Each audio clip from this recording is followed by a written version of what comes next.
Gandhidham main બજારમાં દબાણ હટાવવાની કામગીરી બીજા દિવસે પણ ચાલુ. કોંગ્રેસના યજુવેન્દ્રસિંહ જાડેજા અને ભરતભાઈ ગુપ્તા દ્વારા વિરોધ. રિપોર્ટર મહેશ્વરી મોહનલાલ, ગાંધીધામ. શહેર પ્રમુખ શ્રી ભરતભાઈ ગુપ્તા આપણા સાથે હાજર છે. આપણે જે ડિમોલેશનની કામગીરી ચાલુ છે એ સંદર્ભમાં એમના જોડે વાતચીત કરીએ.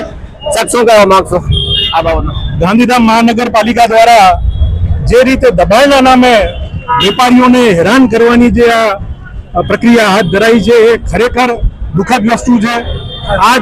આજ ગાંધીધામના વેપારીઓ છે જે પોતાના ટેક્સના પૈસા દઈ અને ગામમાં કઈ રીતે સુધારો થઈ શકે એના માટે રાત દિવસ એક કરતા હોય ત્યારે એ લોકોના જે બોર્ડ જે કોઈ પણ જાતના દબાણમાં નથી આવતા છતાં એ બોર્ડને તોડવામાં આવે છે આજે. અને પાણીના માલ સામાન બચી શકે તો એ પણ કોઈ પણ પાણીની નિકાલની વ્યવસ્થા કર્યા વગર મહાનગરપાલિકા દ્વારા એ લોકોના ઓટા પણ તોડી દેવામાં આવ્યા છે. એ ખરેખર ખોટી વાત છે. આજે વેપારીઓ સામેથી કહે છે કે અમે મહાનગરપાલિકાને સાથે મળી અને એમનો સાથ અને સહકાર દેવા તૈયાર છીએ, છતાં કોઈ પણ વાત સાંભળવા અહીંયાના અધિકારીઓ તૈયાર નથી અને જે રીતે આ કરી રહ્યા છે ખોટું છે.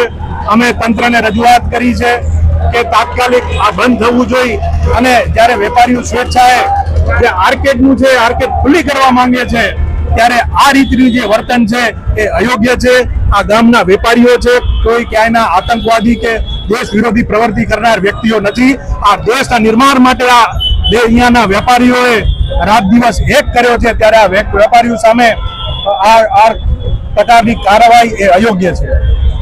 જે પ્રમાણે સાહેબ મીટિંગો થઈ, આ બધી દલીલો થઈ, તેમ છતાં પણ બધી બેઠકો બરખાસ્ત કરવામાં આવી, એ સંદર્ભમાં શું કહેવા માંગશો? જ્યારે મીટિંગો થઈ ત્યારે માત્ર વાત આર્કેડ ખાલી કરવાની હતી. મોટા ભાગના વેપારીઓએ એ આર્કેડ ખાલી પણ કરી દીધી હતી, પણ ઓચિંતાનું જ્યારે શરૂઆત કરી ત્યારે આ ઓટા તોડવાની અને આજે આ બોર્ડ તોડવાની જે વાત છે એ કોઈ વાત ત્યારે મીટિંગોમાં કરી નથી અને આ એમની જે કામગીરી છે અયોગ્ય છે. એટલે જે પ્રમાણે સાહેબ રામબાગ રોડ ઉપર પણ કાર્યવાહી કરવામાં આવી એ સંદર્ભમાં અત્યારે ગાંધીધામ મેઇન માર્કેટની અંદર પણ કાર્યવાહી થાય છે. એ વસ્તુ ત્યાંની વસ્તુ અત્યારની વસ્તુમાં તમને શું ભિન્ન લાગે છે? આજે ક્યાંક ને ક્યાંક અહીંયાના વેપારીઓ પાસે કોઈ જાતની દુશ્મનાવટ હોય એવી રીતે વાત રાખીને તંત્ર કામ કરી રહ્યું છે. ખરેખર આ વેપારીઓ આ ગાંધીધામ આ કંડલા બનાવવામાં અને આ દેશને આગળ વધારવામાં યોગદાન આપ્યું છે એ સરકારે ભૂલવું જોઈએ નહીં. આજે દબાણ જે છે એ તમે બિલકુલ ખાલી કરો અને જે યોગ્ય વસ્તુ છે એ યોગ્ય વસ્તુને રહેવા દો.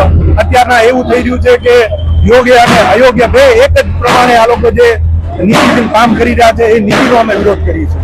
જે પ્રમાણે કાલે ચાવડા ચોક વેપારી મંડળના પ્રમુખ સાહેબે આંદોલનની ચીમકી ઉચ્ચારી છે કે અગર વાલા દવાલાની નીતિ કરવામાં આવે અમે આંદોલન કરશું, એ સંદર્ભમાં કોંગ્રેસનું શું કહેવું છે? અમે પહેલા દિવસથી કહી રહ્યા છીએ કે બધાને એક સમાન જોવા જોઈએ, કોઈ વાલા દ્વાલાની નીતિ હોવી ન જોઈએ અને બધાને જે ન્યાય છે એ સમાન મળવો જોઈએ. અને આજે ખોટી રીતે જે લોકોના બોર્ડ તોડવામાં આવે છે, ઓટા તોડવામાં આવે છે, તાત્કાલિક બંધ થવું જોઈએ. નહીતર ગાંધી ચિંધ્યા માર્ગે તંત્ર મારશે તો અમે ગાંધી ચિંધ્યા માર્ગે એમને મનાવશું અને જો કદાચ નહીં જ માને તો ભગતસિંહનો માર્ગ અપનાવવો પડશે તો અમે તૈયાર છીએ.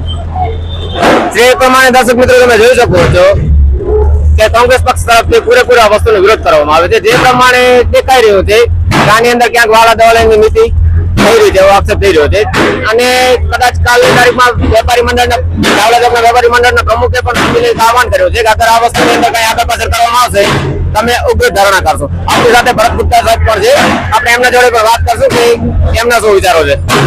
સાહેબ, જે પ્રમાણે ચાલી રહ્યું છે શું કહેશો? ગાંધીધામ ની જનતા માટે આજે બ્લેક ડે કહેવાય. આ ભૂકંપ 2001 માં આવ્યો હતો. આ ભૂકંપ જેવો આજે આખો દ્રશ્ય તમે પાછળ કેમેરામાં બતાવી શકો છો. ગાંધીધામ માટે આજે બીજો ભૂકંપ નો આજે કાર્ય જેવો થઈ રહ્યો છે. આખા ગાંધીધામ માટે બ્લેક ડે છે.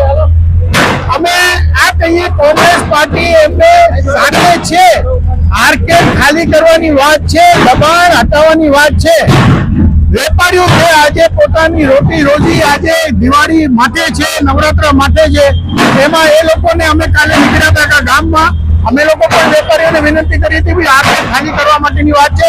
વેપારીઓ હસ્તે બધા કીધું કે આર્કેડ અમે લોકો ખાલી કરશું, દબાણની વાત છે, કઈ વાંધો નથી. ગયા વર્ષે અમુક વેપારીઓ અમને કોંગ્રેસ પાર્ટીને લેટર લખીને પણ આ જ ગામના વેપારીઓએ કીધું કે ભાઈ ઘણા બધા એન્ક્રોચમેન્ટ એમની દુકાનની આગળ આવી ગયા છે. ચાવલાની સાઈડ વાળા પણ મારા કને જ આવ્યા હતા વેપારીઓ.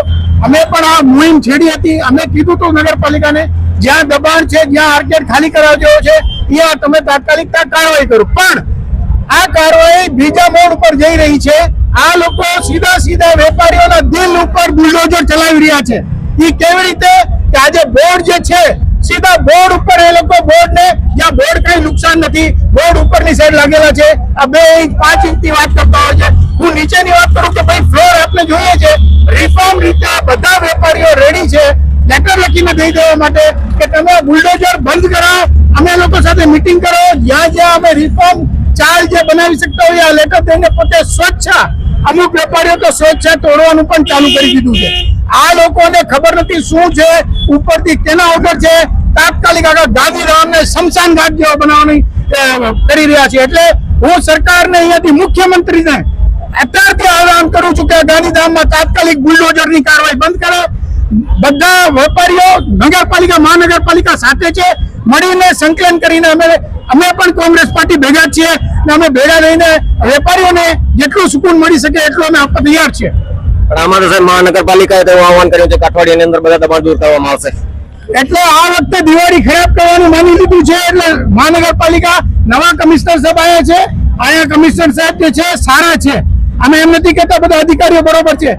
સંકલન કરીને હજી પાછો એક નોટિસ આપીને એક મીટિંગ બોલાવીને અમે બધા કોંગ્રેસ પાર્ટીઓ તો જેટલી પાર્ટીઓ બધી ભેગી થઈને સંકલન કરીને અમે આ કામને સ્વચ્છ વેપારીઓને કોન્ફિડન્સમાં લઈને અમે અહીંયાથી આહવાન કરીએ છીએ. એક મોટી મીટિંગ ઝંડા ચોકમાં બોલાવવામાં આવે. અમે લોકો નક્કી કરશું, વેપારીઓને કોન્ફિડન્સ દેશું, મહાનગરપાલિકા સાથે રહેશું, પણ આ બુલડોઝરની કાર્યવાહી બંધ કરવામાં આવે તાત્કાલિક. દર્શક મિત્રો તમે જોઈ શકો છો કે જે પ્રમાણે કાર્યવાહી અત્યારે થઈ રહી છે, કોંગ્રેસ પક્ષ તરફથી આ વસ્તુનો પૂરેપૂરો વિરોધ કરવામાં આવે છે કે આ વસ્તુ યોગ્ય નથી, વેપારીઓને સંકલનમાં લેવામાં આવ્યા નથી. પણ જે પ્રમાણે આપણને જાણવા મળ્યું છે કે 2 થી 3 વખત એ લોકોની મિટિંગ થઈ છે. આ તે પણ મિટિંગની અંદર નગરપાલિકા એવું જણાવે છે કે મિટિંગની અંદર કાંઈ નિર્ણય નીકળ્યો નથી. હજી સુધી નગરપાલિકા અઠવાડિયાની અંદર આખા ગાંધીધામની અંદર જે કાંઈ દબાણ છે દૂર કરવાનું એને આહવાન કર્યું છે. તો જોઈએ નેક્સ્ટ કેટલા